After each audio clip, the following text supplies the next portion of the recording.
the glass slipped. Water splashed across the white linen, a small, cold shock spreading outward. My hand trembled, not from the chill, but from the weight of the single sheet of paper he'd slid across the table just moments before. It lay there, stark against the elegant setting, a sterile white rectangle holding the sum total of my shattered world. The candlelight danced, blurring the typed words. My breath caught, a physical pain in my chest. I couldn't look up. The clatter of forks, the murmur of happy conversations from other tables in my restaurant, it all faded, replaced by a deafening hum inside my head. This couldn't be real. Not here. Not tonight. Not like this. Let me know where you're watching from and what time it is. And if you haven't already, please subscribe. It helps me more than you know. It started, like most things do, with a dream. A shared one. We built this place brick by brick, belief by belief. It wasn't just a restaurant. It was the physical manifestation of our love story, our partnership, our future. He had the vision, the culinary genius. I had the business mind, the relentless drive, the ability to turn chaos into controlled elegance. We were a perfect team, a double helix of ambition and affection, twisting around each other, creating something beautiful, something ours. I remember the day we found the space. It was dusty, forgotten, the ghosts of failed businesses clinging to the peeling paint. But we saw it. We saw the potential. The way the light hit the back wall in the afternoon, the worn but solid floorboards, the perfect location nestled on that quiet, tree-lined street. We stood there, holding hands amidst the debris, and he whispered, "We can make magic here," and I believed him. We poured everything into it. Every late night, every argument over budgets, every scraped knuckle, every penny saved. We refinanced our tiny apartment, borrowed from family, worked side jobs. The scent of plaster dust and fresh paint was the perfume of our hopes. Opening night was chaos, exhilaration, terror, and triumph all rolled into one. The dining room buzzed, the kitchen roared. At the end of the night, standing exhausted but electric in the empty space, we held each other, the silence a stark contrast to the earlier noise. "We did it," I whispered into his shoulder. "We really did it," he kissed my forehead, his eyes shining. "Together," he said. The restaurant thrived. It became the place. Reservations were hard to get. Critics raved. We expanded, adding a small bar, a private dining room. Our life was the restaurant. Our conversations revolved around it. Our arguments were about suppliers or staffing. Our date nights were often spent sitting at the quietest table after closing, reviewing the night, dreaming bigger dreams. It wasn't a sacrifice. It was our life. It was our identity. And he was my rock, my partner, my great love. 13 years. 13 anniversaries. Each one celebrated at the restaurant, a quiet dinner after the last guest left, reflecting on how far we'd come. This year was our 14th. The date was circled on my calendar. I'd ordered a special cake from the bakery down the street, his favorite chocolate ganache. I picked out a new dress, something elegant and celebratory. The day felt normal. Busy, like always. He was a little quieter than usual, maybe preoccupied with a new dish he was working on. I didn't think anything of it. Just the usual creative intensity. We sat at our table, the one in the corner, slightly secluded, overlooking the main dining room. It felt familiar, comforting. The staff knew us, of course. They smiled, offered us champagne. Everything was perfect.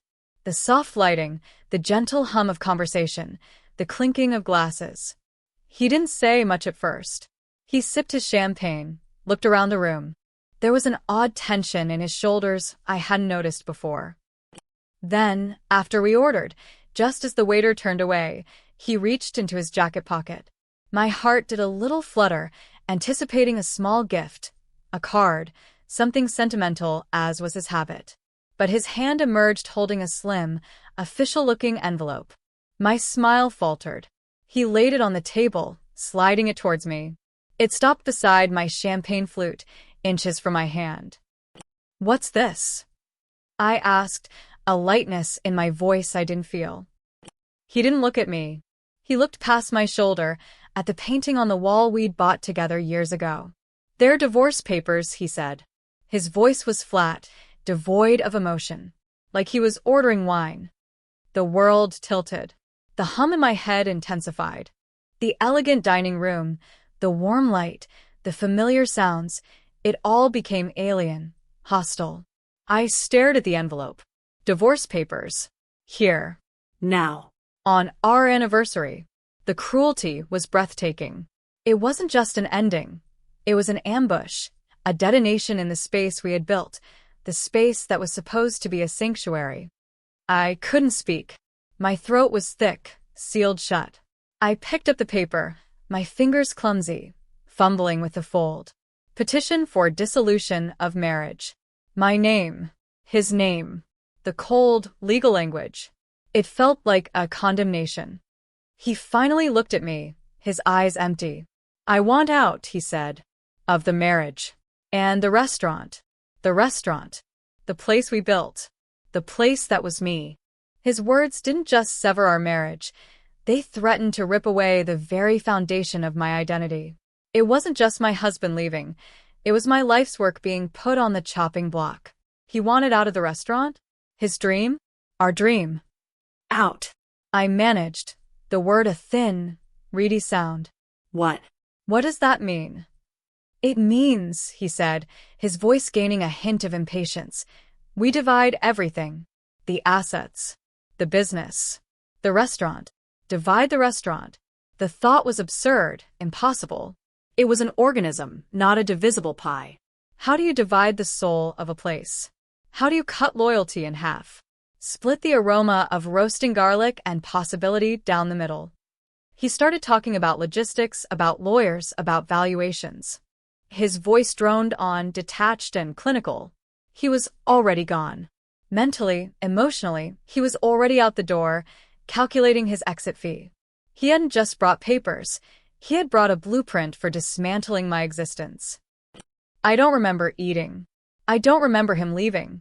I only remember the silence that descended after he was gone, leaving the papers on the table like a forgotten receipt. The staff, sensing the shift, kept their distance, their faces etched with concern. The beautiful dress felt like a costume in a tragedy. The half-eaten celebration cake sat accusingly on the side table. Getting home was a blur. The apartment, our home, now felt contaminated. His side of the closet, his toothbrush, his scent still lingered, mocking the sterile reality of the papers clutched in my hand.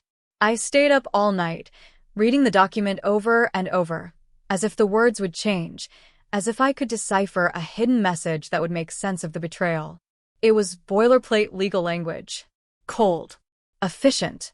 It demanded a response within a certain number of days. It listed assets, including ownership stake in a restaurant name. The first few days were a fog of disbelief and pain. I went through the motions at the restaurant, but I felt like a ghost. My smile didn't reach my eyes. My instructions to the staff were monotone. Every corner of the place held a memory of him, of us. The bar where we toasted milestones, the kitchen pass where we had hurried, whispered arguments, the quiet office where we balanced books and planned futures. It was agony. I called a lawyer. Sarah Jenkins. Sharp, no nonsense, recommended by a friend. I sat in her impersonal office, the divorce papers spread on her polished desk, feeling small and exposed. I recounted the story, my voice cracking when I described the anniversary dinner. Sarah listened patiently, her expression unreadable. "Okay," she said after I finished. "This is a filing. It's the first step. Now we need to respond. He's asking for an equitable distribution of assets, which is standard in a divorce." "But the restaurant," I said, my voice raw. "We built it together. It's everything." "I understand," she said, though her tone was purely professional. "But legally, it's an asset. We need to determine its value and how the ownership is structured. Who owns what percentage?" I explained the basic structure. We were initially 50/50 partners. Over the years, as we expanded, We restructured slightly for tax purposes, bringing in a small investor who owned a tiny percentage. But essentially, it was still our joint venture. My heart sank. 50/50ths. Half of my heart, my soul, my life's work. He wanted to take half of that. Sarah asked for all the business documents, partnership agreements, incorporation papers, financial statements. I gathered them over the next few days, each file feeling heavier than the last. Looking at the old documents, seeing our names side by side on official papers, chronicling the legal history of our shared dream, twisted the knife deeper. It wasn't just a marriage dissolving, it was a business partnership ending, and the terms felt brutal. His lawyer sent initial demands. They were aggressive. He wasn't just asking for half, he was asking for more, citing his creative contribution as more valuable than my administrative work. The sleepless nights spent poring over spreadsheets, the relentless marketing, the navigating of permits and regulations, the managing of staff, the ensuring the lights stayed on, and the bills got paid. My blood ran cold. He didn't just want to leave. He wanted to diminish me, to erase my contribution. The legal process became a relentless tide, pulling me under. Interrogatories, requests for production of documents, financial disclosures. Every piece of paper was a reminder of the conflict, the fight, the fact that the person I had shared my life with was now an adversary, armed with lawyers and legal jargon. The dry language of the law couldn't capture the searing pain, the feeling of being flayed open in public. The stress was physical. I couldn't sleep properly. Food tasted like ash. I lost weight. My hands shook sometimes when I tried to sign checks for the restaurant. I put on a brave face for the staff, but I knew they saw through it. The vibrant energy I usually brought to the place was gone, replaced by a brittle, forced cheerfulness. Customers noticed, too. They'd ask if everything was okay. I'd offer vague, reassuring answers, but the effort drained me further. The place that was my refuge was becoming a stage where I had to perform the role of fine, while my world crumbled behind the curtain. One evening, after a particularly draining meeting with Sarah, where we discussed the likelihood of having to sell the restaurant to divide the assets, I walked home in a daze. Sell it? Sell our place to him, or some stranger. The thought was unbearable. It wasn't an asset to be liquidated. It was my home, my community, my purpose. I sat in the dark apartment, the silence amplifying the emptiness. I looked at the photographs on the wall. Us smiling, him in the kitchen, me in the dining room, staff parties, the grand opening ribbon cutting. Every image was a shard of glass. He didn't just want a divorce, he wanted to erase our history, to dismantle the very thing we had built together. Despair washed over me, cold and suffocating. I felt trapped, cornered. He had planned this, chosen the most hurtful possible moment and place to deliver the blow. He had lawyers ready, demands prepared. He had blindsided me completely. I felt like a rabbit caught in headlights, frozen, waiting for the inevitable impact. Maybe it was easier to just give him what he wanted. Let him take his half, or whatever exorbitant amount his lawyers were demanding. Cut my losses. Walk away. The thought lingered, tempting and toxic. But then, something inside me shifted. A flicker. A spark. It wasn't anger yet. It was a cold, hard realization. This wasn't just about money or assets. This was about control. This was about him asserting his power, his perceived superiority, his desire to leave me with nothing, or at least significantly less than I deserved. He thought he had won the first move decisively. He thought I was weak, emotional, easily defeated. And in that dark, silent apartment, a different thought emerged. He thought he knew me. He thought he knew the business. He thought he knew the rules of the game.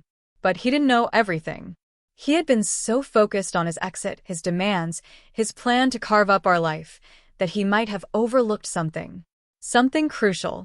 Something buried in the details he considered beneath him. I got up. The fog began to lift, replaced by a chilling clarity. My hands stopped trembling. I walked to the home office, the one we had shared, the one where we had pored over those same business documents together. I pulled out the boxes Sarah had given me, the files filled with the legal history of the restaurant. I didn't feel pain or sadness anymore. I felt strategic, almost detached, like I was analyzing a faulty machine. I started going through everything, not just the financial statements or the recent tax returns. I went back to the beginning, the initial articles of incorporation, the original partnership agreement we signed years ago, before we even opened, when we were just two starry-eyed people with a shared dream. The subsequent amendments, the agreement with the small investor. Every single piece of paper, every clause, every signature. It was tedious, mind-numbing work. Hours blurred into days. I steeped myself in the dry language of corporate law, buy-sell agreements, dissolution clauses. I cross-referenced dates, reviewed minutes from old board meetings, which was mostly just us talking over takeout. My initial hope was vague. Maybe I'd find a loophole, a technicality. Then I found it, buried deep within a stack of documents from the first major restructuring, years ago. It was an amendment to the partnership agreement. At the time, we were considering taking on more significant debt for expansion, and our bank had required certain protections be put in place for the business's stability in case of partnership disputes or exits. Sarah had briefly mentioned it, but hadn't focused on it, assuming its clauses were standard and benign in the context of a marital divorce. But as I read it, hunched over the desk in the early hours of the morning, the city silent outside, the words jumped out at me. It wasn't boilerplate. Not entirely. It contained a specific clause regarding the dissolution of the partnership initiated by one partner. It wasn't just about selling shares. It was about the terms of that sale or transfer depending on the circumstances of the dissolution. And there, clear as day, was a section I had completely forgotten about, a section he had insisted upon at the time because he was paranoid about protecting his culinary reputation and the business concept itself from being diluted if I were ever to leave under bad terms. It was a key partner exit clause. It stated that if one partner initiated the dissolution of the partnership without cause, under specific conditions like, say, initiating a divorce abruptly, the exiting partner would be required to sell their shares back to the remaining partner at a significantly reduced, formulaic valuation, one based purely on tangible assets, completely discounting goodwill, brand value, and future earnings potential. It was designed to make it financially punitive for a partner to abandon the business capriciously. And then I saw something else. A subclause. It stated that if the dissolution was initiated on a significant date related to the partnership's founding or ongoing success, like an anniversary, and without prior written notice of intent to dissolve, the valuation would be even further reduced, or in some interpretations, could trigger a forfeiture of a percentage of the shares under certain conditions tied to the exiting partner's post-exit activities, e.g., opening a competing restaurant within a certain radius. My mind raced. He had initiated the divorce. Without cause, he hadn't cited any specific reasons, just irreconcilable differences, a standard phrase that didn't meet the agreement's definition of cause. On our anniversary, a date explicitly tied to the founding of the partnership and celebrated annually as a milestone. And he had done it without prior written notice. He'd literally handed me the papers cold at the dinner table. He hadn't just filed for divorce. He had, by the specific way he did it, walked directly into the path of a legal booby trap he himself had helped design and install years ago.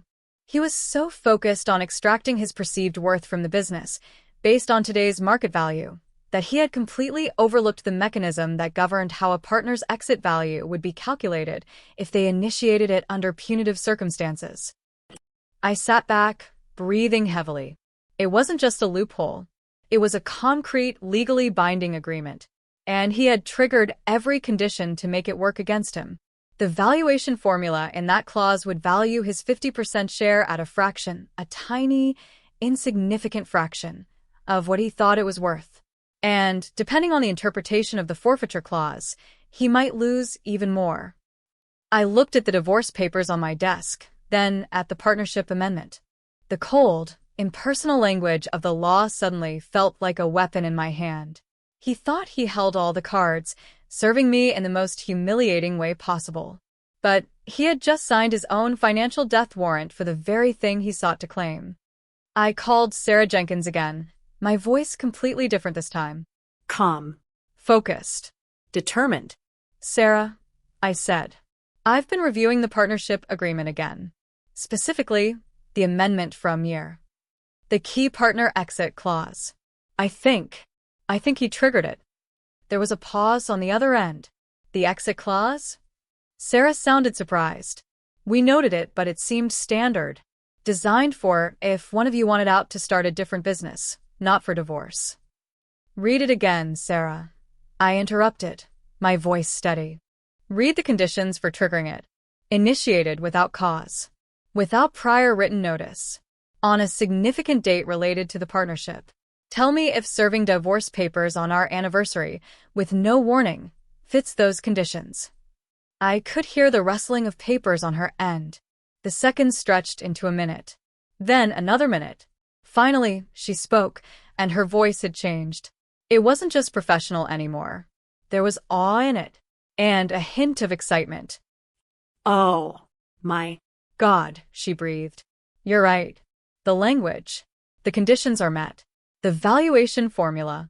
It's practically zero compared to market value. And this forfeiture clause. It's aggressive.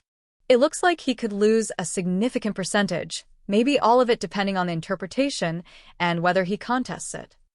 He initiated the dissolution of the partnership by initiating the divorce, I said. He did it on the anniversary. He did it without warning. He walked himself right into the penalty box he helped build. Sarah was silent for a moment, processing. This changes everything, she finally said. His demands based on market value are irrelevant. The value of his share is now governed by this clause.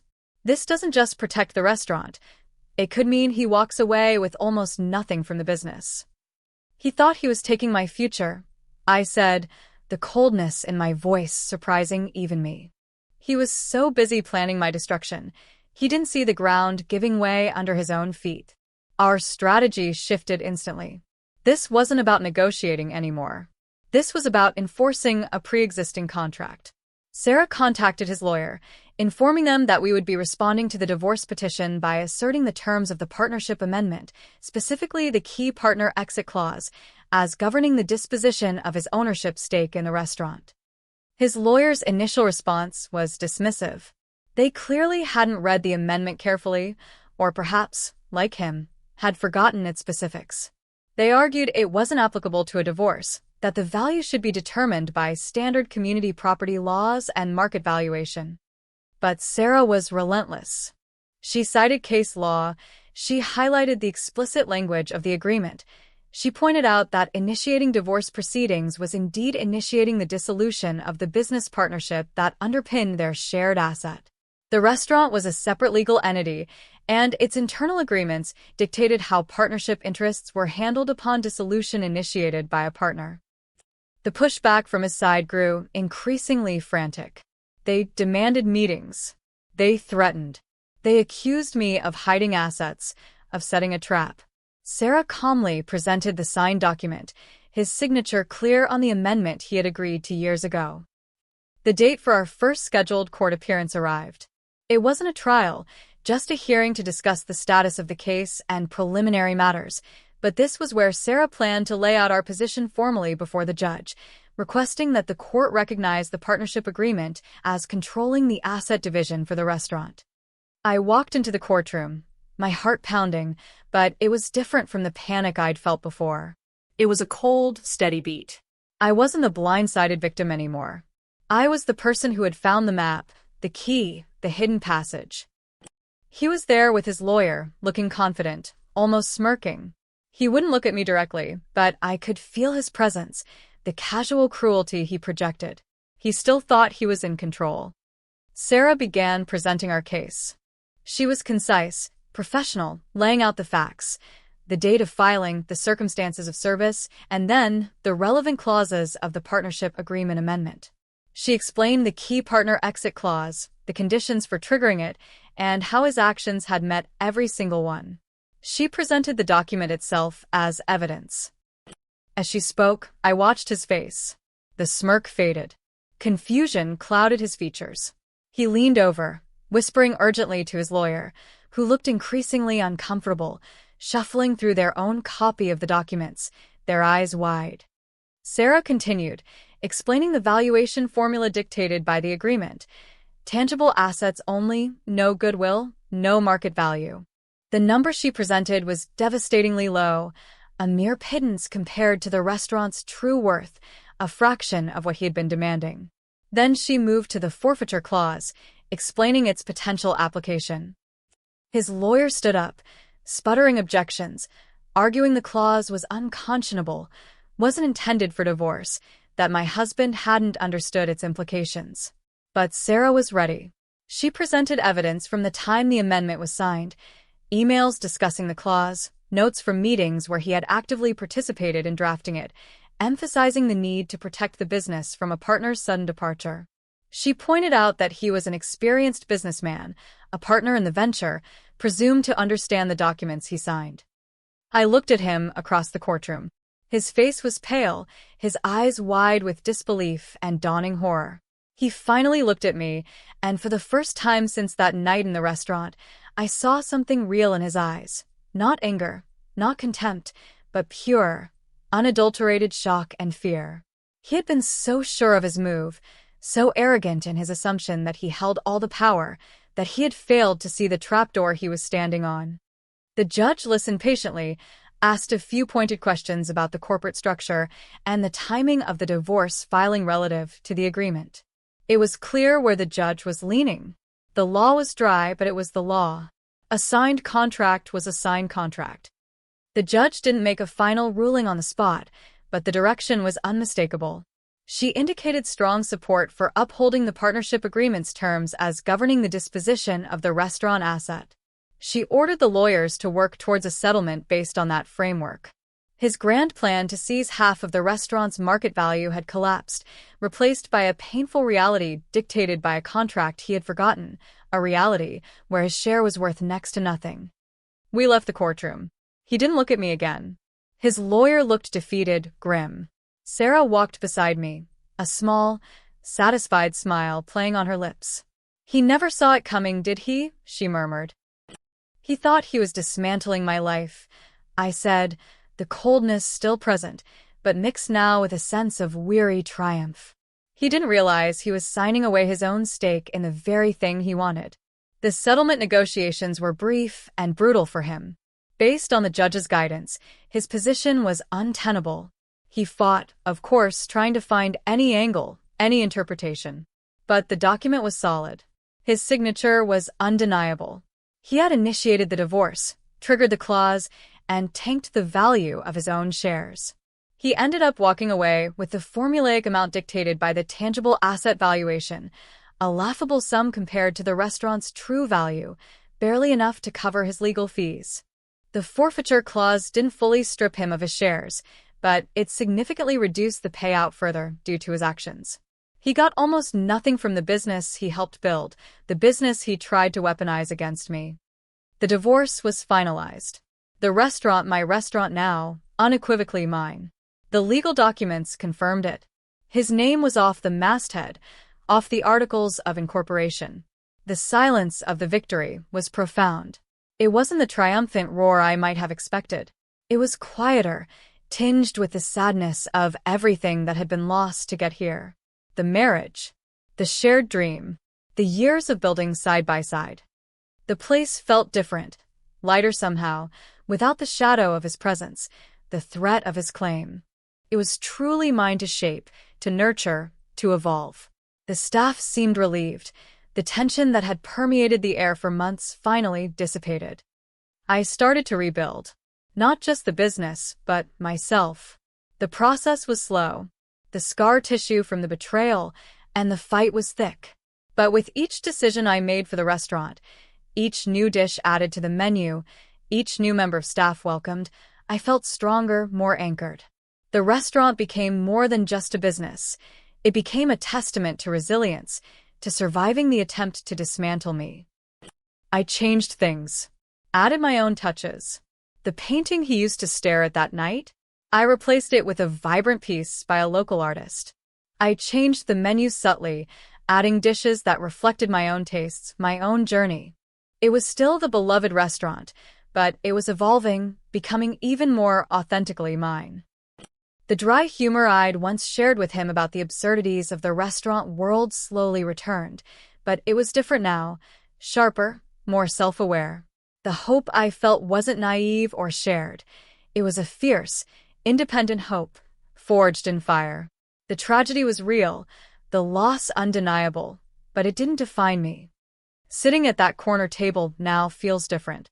It's not weighted with the memory of betrayal.